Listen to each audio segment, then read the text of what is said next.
கூட்டணியில் சேர முடியாது என்று எடப்பாடியை அசிங்கப்படுத்திய விஜய். அமித்ஷாவுக்கு போன் போட்ட எடப்பாடி. தமிழகத்தை சுடுகாடாக்கும் காங்கிரஸ் திமுக. தமிழகத்தில் சட்டசபை தேர்தலுக்கு சில மாதங்களே இருக்கும் சூழலில் அரசியல் களம் சூடு பிடித்திருக்கு. இதற்கிடையே தேர்தல் களத்தில் அதிமுக என்ன செய்கிறது? அதிமுக பாஜக கூட்டணி எப்படி இருக்கிறது? தாவேகா வருவதை தேர்தல் களத்தில் என்ன மாதிரியான மாற்றங்களை ஏற்படுத்துகிறது என்பது குறித்து தற்போது தகவல்கள் வெளியாகியிருக்கு. தமிழ்நாட்டில் சட்டசபை தேர்தல் அடுத்த ஆண்டு மார்ச் ஏப்ரல் மாதங்களில் நடைபெறுகிறது.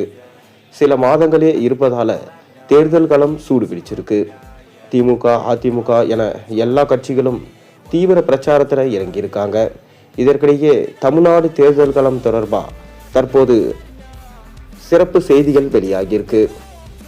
அதாவது தமிழ்நாட்டில் இப்போது எஸ்ஐஆரை கொண்டு வந்து விட்டனர் என்றும் இதனால் பீகார மாதிரி ஒரு சூழலை இங்கே உருவாக்கலாம் என்ற ஒரு நம்பிக்கையை எடப்பாடிக்கு பாஜக தரப்பிலிருந்தும் ஆர்எஸ்எஸ் தரப்பிலிருந்தும் கொடுக்கப்பட்டிருப்பதா தற்போது தகவல்கள் வெளியாகியிருக்கு.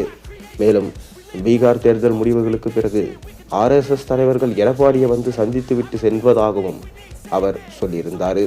திமுக பக்கம் ஓபிஎஸ் செல்ல வாய்ப்பு இருக்கு என்ற பேச்சுகள் எழுந்த பிறகே அமித்ஷா ஓபிஎஸ்க்கு அப்பாயின்மெண்ட் கொடுத்ததாகவும் தற்போது தெரிவிச்சிருக்காரு. தாவேகா குறித்த கேள்விக்கு தற்போது என்ன பதில் கிடைச்சிருக்குன்னா, நியாயப்படி இப்போது தேர்தலில் திமுக விசஸ் அதிமுக என்றே இருந்திருக்க வேண்டும். ஆனால் இதில் தாவேகா வந்த பிறகு நிலைமை மொத்தமாக மாறிவிட்டது. மேலும் எடப்பாடி ஒரு பக்கம் நாங்கள் 200 சீட் ஜெயிப்போம் என்கிறார். அதே நேரம் மற்றொரு பக்கம் ஒரு பிரம்மாண்ட கூட்டணி அமைப்போம் என்கிறார். அதாவது இப்போது இருக்கும் கூட்டணி வைத்து வெல்ல முடியாது என்பதை அவரே சொல்கிறாரோ என்ற கேள்வி எழுப்பப்படுகின்றது. மேலும் அதிமுக பாஜக கூட்டணி குறித்து பேசிய அவர் கடந்த ஏப்ரல் மாதம் அவர் பாஜக கூட்டணிக்கு போனார். அப்படி போகாமல் அவர் தனித்திருந்திருந்தால் திமுகவுக்கு எதிராக அதிமுக என்றே மக்கள் நினைத்திருப்பார்கள். ஆனால் பாஜகவோடு கூட்டணிக்கு போய்விட்டதால் மறுபடியும் பாஜக தான் இவர்களை இயக்குகிறார்கள் என்ற பிம்பத்தில் மாட்டிவிட்டார்கள். அதிமுக மீதான மக்களின் நம்பகத்தன்மை குறைந்து கொண்டே போகிறது. அவர்கள் எந்த ஒரு விஷயத்திலும் தெளிவான நிலைப்பாட்டை எடுக்காமல் இருப்பதே இதற்கு காரணம். இந்து முன்னணி மாநாட்டிலேயே கலந்து கொள்ள ஆரம்பித்து விட்டார்கள். வேறு என்ன செய்வார்கள்? திருப்பரங்குன்றம் என்பது இந்து முஸ்லிம் பிரச்சனை கிடையாது. ஒட்டுமொத்த தமிழ்நாட்டிலும் மத மோதல்கள் பெரிய அளவில் ஏற்படவில்லை. அப்படி இருக்கும்போது அது போன்ற மத மோதல்களை உருவாக்கும் சூழலை வருகிறது என்றால் அதை கண்டித்திருக்க வேண்டும்.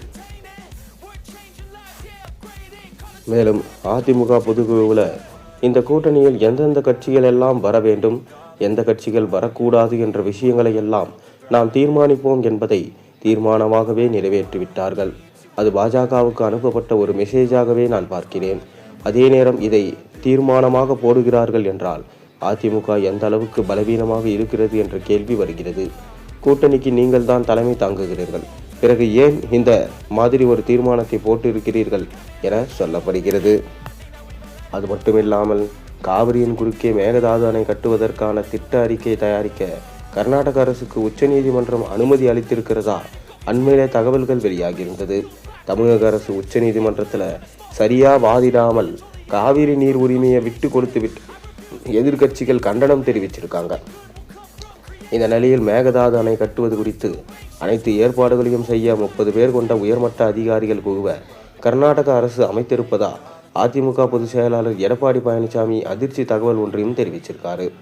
இது தொடர்பாக இபிஎஸ் எக்ஸ் தளத்தில் வெளியிட்டிருக்க பதிவில் தமிழகத்தை பாலைவனமாக்க வேண்டும் என்ற ஒரே குறிக்கோளோடு கர்நாடகத்தை ஆளும் காங்கிரஸ் அரசு செயல்படுத்தி கொண்டிருப்பது தொடர்கதையாக இருக்கு. காவிரியின் குறுக்கே மேகதாதுவில் அணை கட்ட திட்ட அறிக்கையை தயாரித்து வரும் கர்நாடக அரசு இன்றைய தினம் அணையை கட்டுவது குறித்து அனைத்து ஏற்பாடுகளையும் செய்ய 30 பேர் கொண்ட உயர்மட்ட அதிகாரிகள் குழுவை அமைச்சிருப்பதாக செய்திகள் வந்து கொண்டிருக்கு. தமிழக மக்களின் ஜீவாதார பிரச்சனையான காவிரி விவகாரத்தில் காவிரி மேலாண்மை ஆணையத்திலும் உச்ச நீதிமன்றத்திலும் பொம்மை முதல்வர் மு.க. ஸ்டாலின் தலைமையிலான விடியா திமுக அரசு தமிழகத்தின் சார்பில் வலிமையான வாதங்களை வழக்கறிஞர்கள் மூலம் எடுத்து வைக்காம ஏனோ தானோ என்று செயல்படுவதால் இந்த துர்பாகிய நிலை ஏற்பட்டிருக்கு. திமுக ஆட்சியில் இருக்கும் போதெல்லாம் காவிரி நீர் பிரச்சனையில் தமிழகத்தின் உரிமைகளை கர்நாடகத்திற்கு விட்டு கொடுப்பதே வாடிக்கையாகிவிட்டது. திமுக தலைமை தங்களுடைய சுயநலத்திற்காக தங்களின் குடும்ப தொழிலை பாதுகாக்க கர்நாடக காங்கிரஸ் அரசுக்கு லாலிபாடும் போக்கு கடைபிடிக்கப்பட்டு வருகிறது. திமுகவின் இந்த துரோக செயல் மன்னிக்க முடியாத குற்றம்.